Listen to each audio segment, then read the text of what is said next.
All right, there's a lot of buzz around a new film out this weekend that depicts a real-life, racially charged nightmare. In today's Entertainment City, our third and final chat with the stars of Detroit. Hey, y'all, why don't you put these outside right now? It was very hard for me to decompress coming off a set sometime. I would have to check myself and realize that, okay, this officer's not bad. He may be a good officer. I can't look at him like that, but I've been sitting in this thing for 12 hours on set, hearing all these crazy things. Now let's not be stupid in this situation. You think we're bluffing? We don't bluff. L.G. Smith got candid with Terry Hart about the toll that reenacting the horror of the 1967 Detroit riots had on him.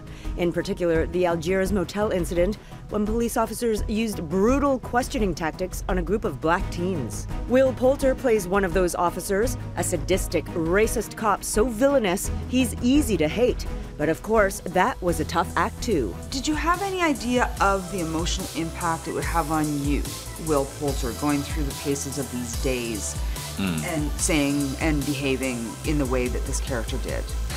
Yeah, I knew that it was going to screw me up, but I was confident of the fact that the character was so far removed from me or, you know, anyone around me that I was going to be able to wash myself of it pretty easily when all was said and done. You don't talk about this to anyone ever.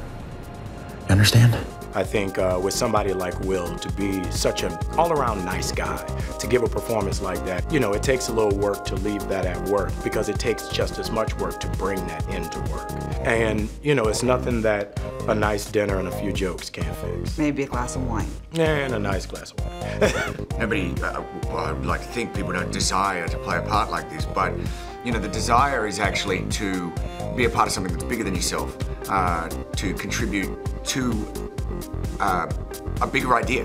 That bigger idea is being brought to the big screen by the Oscar-winning duo behind The Hurt Locker and Zero Dark 30, director Catherine Bigelow and writer Mark Bowl. We see all of these liberal movies out of Hollywood that have all these great intentions, but they have to have this hopeful message. And the thing that Catherine and Mark do so well in Detroit is they're like, no. We're not hiding any of that. At all. Like, and it's happening today, and it's an issue. And the fact that it's been going on this long, it is a problem.